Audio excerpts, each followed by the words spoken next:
The villagers were frustrated after they are not able to connect with 1098 childline. Such incident took place in Udaipur area. The victim child was kept in Arkepur police whole night. It was learned that a minor young boy was taken to police station by the police on charges of stealing. Later, locals tried to inform the childline department. However, the locals allegedly said that the department did not take any initiative regarding the incident. আজকে এই তো প্রায় 10টার সময় একটা বাচ্চা জুবিনাল বাচ্চা ছেলেটার বাড়ি গঙ্গাছড়া, তার মাও নাই বাবাও নাই। সে এইভাবে কত ঘুরে ঘাড়ে তারা জিজ্ঞাসা করার পরে সে কইলো এইভাবে বাড়িতে থাকে না, তার ঠাকুমা তারা বাড়িতে থাকতে দেয় না। তাহলে সে আজকে 15-20 দিন ধরে বাড়ির বাইরে বাইরে বিভিন্ন জায়গায় ঘোরাঘুরি করে। কালকে রাত্রে ব্রহ্মাবাড়ি সে শ্রীকৃষ্ণ আশ্রমে ঘুমাইছে। সকালবেলা সে বোধহয় মহাদেব দিঘির পারে কোন জায়গাতে একটা বাড়িতে গিয়া বোধহয় একটা লেবারে কাজ করতেছে, তার ব্যাগের মধ্যে হাত দিয়া বোধহয় 40 টাকা না 50 টাকা পাইছে, সেই টাকাটা সে চুরি করছে। তখন পাবলিকে দেখার পরে তারে মারছে, একটু মাইরাটে এরপরে তারা থানা দিয়ে দিছে।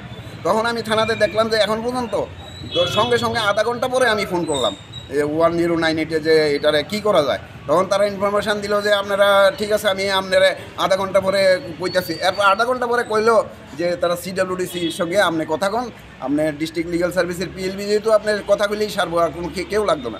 কথা বললাম, কথা বলার পরে এখন পর্যন্ত তাদের কোনো হেলদোল নাই। কিন্তু অনেকে ফোন করলো যে কী হয়েছে এতটুকুই। কিন্তু এখন সন্ধ্যা 7টা বাজে, এখন পর্যন্ত কোনো মানে ডিপার্টমেন্টের বা 1098-এর তারার থেকে বা বাচ্চারা যে আজকে এখানে পড়ে রয়েছে তারার কোনো হেলদোল নাই, কোনো খবরই তারা লইতেছে না। কিন্তু আমি ইনফরমেশান দিয়ে দিছি, তারা উদয়পুর CWDCরে আমি খবর দিয়ে দিছি। এখন তাহলে এইভাবে চললে কি হইব? একটা বাচ্চা আজকে পড়ে রয়েছে, এইভাবে কি একটা অবস্থায় পড়ে রয়েছে। সে আগে 15 দিন কই আসছিল কি না আসল বিষয়, কিন্তু এখন আজকে চুরি করার পরে তারা যেহেতু আনছে, তাহলে তো আইনগত তার একটা ব্যবস্থা করতে দিব। তার বয়স হয়েছে 16, মাও নাই বাবাও নাই। তাহলে এখন কি করা যায় এই অবস্থায়? এটা আমি চাইতেছি যে 1098-এর উপর আমার খুবই ক্ষোভ হয়েছে। কারণ এইভাবে খবর দেওয়া সেটাও যদি তারা যদি এইরকম কোনো মানে একটা পজিশন না নিতে পারে একটা কাজের, তাহলে এটা তো কোনো সম্ভব না। এইভাবে হেল্পলাইনের কোনো মানে নাই। এই অভিযোগটা আরও অনেকবারই হয়েছে যে 1098-এ কোনো সহযোগিতাও করছে না।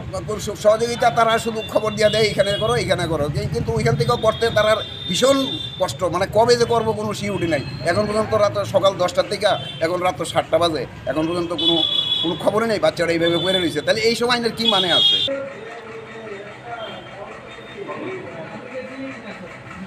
Bureau report, চিনিখরা।